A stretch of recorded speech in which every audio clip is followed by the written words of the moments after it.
Thanks for coming today. Week 4 for us. This week we're at Duke. The game will be kickoff at 11:30 Central, 12:30 Eastern. It'll be broadcast live on the ACC Regional Sports Network as well as ESPN3. A little later today we'll have available on our website, and we'll send it out as well, all the places you can find the game on Saturday, despite whatever cable provider you have. If you guys need anything from us, please let us know. Next week we're at Rutgers. If any of you guys are planning on attending that game, please let me know well in advance. Some of you have. If anybody else is, let me know. And now he's our head coach, Curtis Johnson.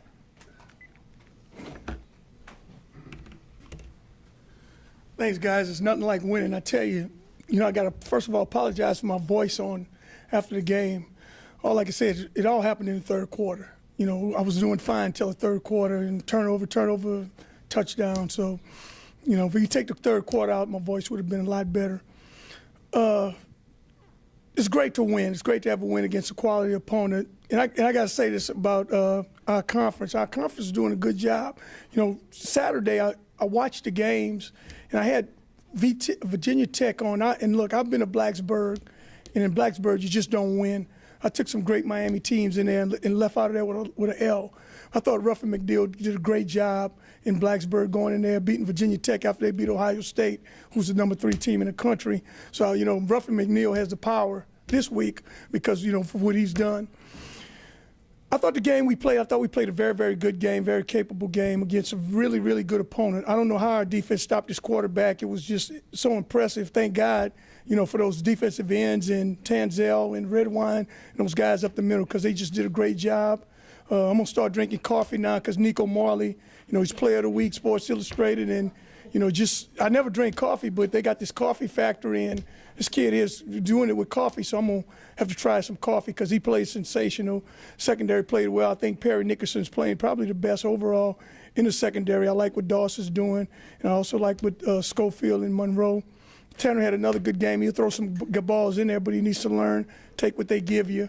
And so as always, I'm jumping up and then I'm down. I'm up and down with Tanner, and he's learning. But he made some incredible throws, and then all of a sudden he throws it to him every once in a while. If he stopped throwing it to him, we'll be better. Sherman and the backs played good. I like how Cedric ended the game. Offensive line played really, really well, and the receivers were very good too also. Any questions? Do you have any questions?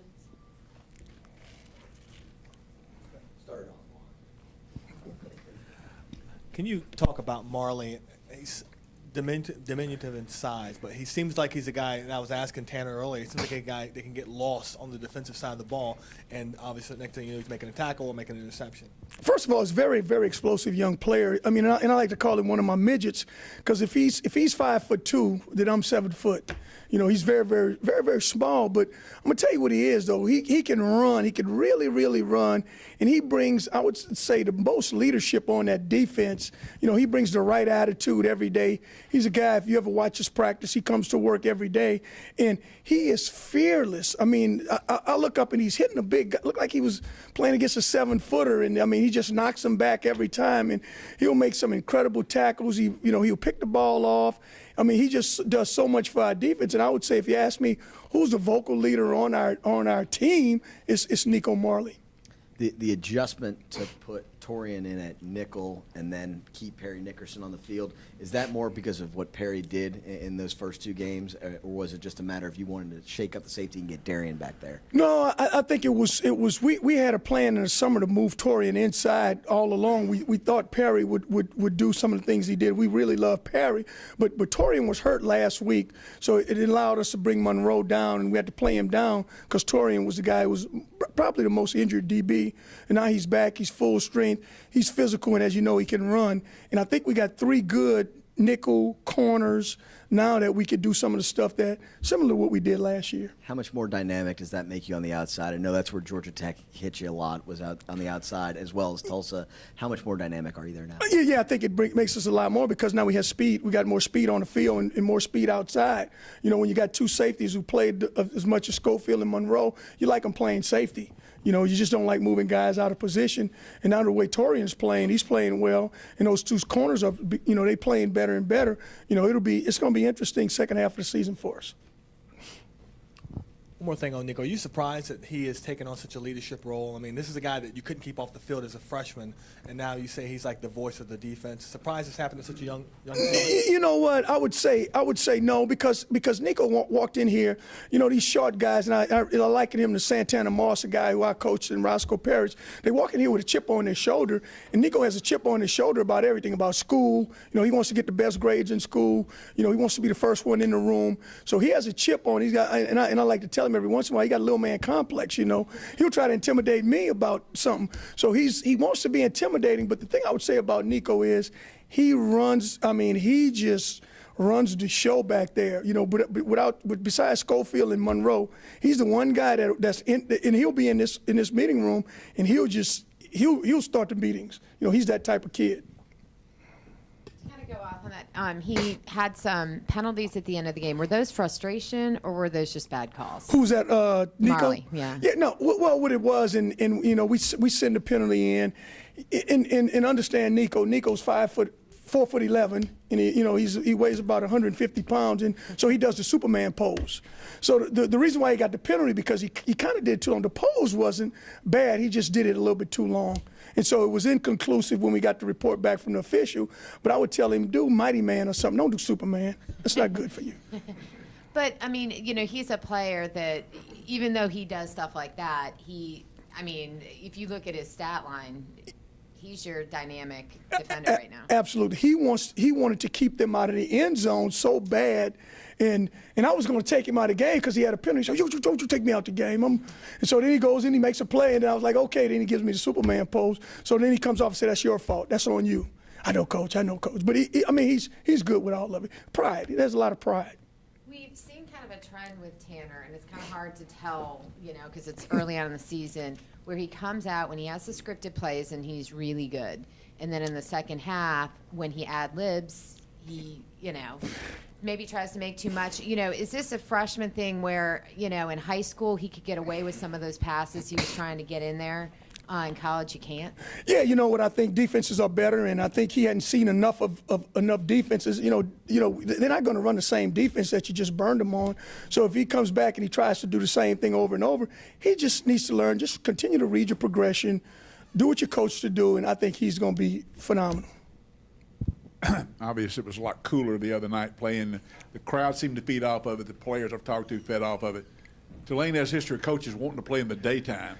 TV's dictating some of your stuff. Where do you stand on playing night games versus day games if you have a choice? Look, if we can get a win, I'll play them on Mars. You know, just continue to pack the stadium, continue to play. I love playing at night, you know, because one thing about the night crowd, now I love the student section. The student section, they were awesome, you know. So I love the night crowd. I love the night skies. You know, I don't mind playing at night. But, I mean, if we got to play in the day, you know, I think I would like to turn the day into our advantage. You know, one thing about the day now, when we start practicing in this, you know, facility every day, then we'll have the advantage. When we have some teams come down here from the north, you know, if we can stay hang with them early, you know, I really feel comfortable that we'll win some of those battles.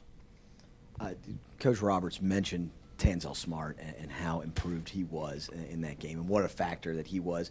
That was something that happened over and over again last year, but the first two games he had struggled a little bit.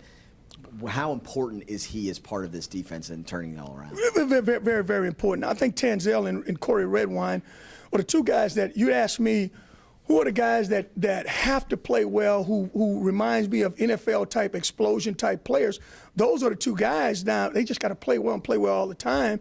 And if they can do that, we'll be better. We'll get a lot better. But I think Tanzel's a tremendous athlete. You know, he kind of reminds me a little bit of Warren Sapp, the guy we had at Miami.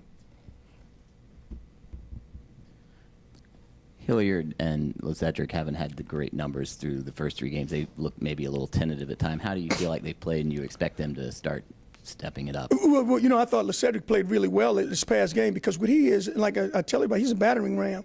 And when we need hard, tough yards, you know, he comes and I thought at the end of the game, to me, that is how you finish a game off with a young team. You give it to your big back and let them just go pound them. And I just saw guys, if you watch the tape, I mean, they got guys just look like they were just flying out of the way and getting knocked around. That's how you finish the game. I think Hilliard's a young kid. You know, Hilliard's a kid that's finding his way. One time you look at it, it looked like Tanner took a sack or something. Well, Hilliard went the wrong way. You know, he's going to make those mistakes, and you know, it's no excuse for him. But he'll play better. He'll get better. Shinley played a little right guard at practice today. You moved him over. Is there? I got to stop you coming to practice, but go ahead. Sorry. I guess are you still tooling around up there? Yeah, you know what? There's some stuff that's going on in our offensive line. We're still trying to figure out the best players, where they playing at. If, a guy goes out or a guy's hurt, we just want to have the answers before we get to the questions. Duke, when you look at Duke and their quarterback, we talked a little bit about it after practice, but, they have playmakers, basically running back, wide receiver, and definitely a quarterback that can get the ball down the field. Maybe the Southeastern game, could that have been a dress rehearsal for what you're going to see against Duke? Well, I think Duke is going to have really good playmakers. I mean, they're ACC players. This receiver, number 3, should be one of the top guys going in the draft. He's going to be a handful. They got a big receiver. They do it the right way. They got a big receiver. They got a couple speed receivers.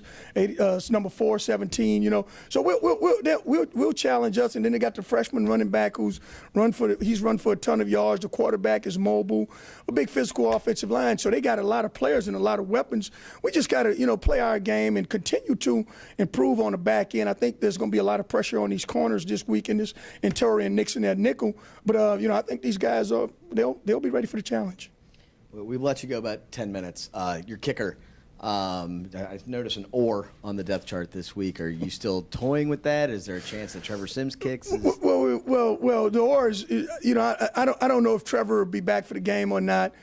So we'll talk about. You see it when we get to the game. Fair enough. David Cutcliffe, I think for a lot of private school programs, and particularly programs who've struggled for a long time, look to him as a blueprint and how to rebuild something that hadn't been built in a long time. Where do you sort of see his progression? What do you think that he did so well to move Duke in the direction they are? He went out. I feel he went out and got the players that he wanted. He's a very, very smart guy. He's always been a great quarterback coach, but he went out and got the players that fit at Duke, similar to what we try to do here, the guys who fit at Tulane, and I think he's done a great job where he's combed the country. He's got some kids from Florida, got some kids from all over, and he has the ability, he runs a great offense. They do a great job offensively, and now, he got this defensive end on defense that this 94 is a tremendous player now. He could play anywhere, and so he's beginning to pick guys from, other schools, North Carolina, Florida State, and stuff like that. And he's not afraid to recruit against him. So he's done a fantastic job. Anything else? Thank you, guys.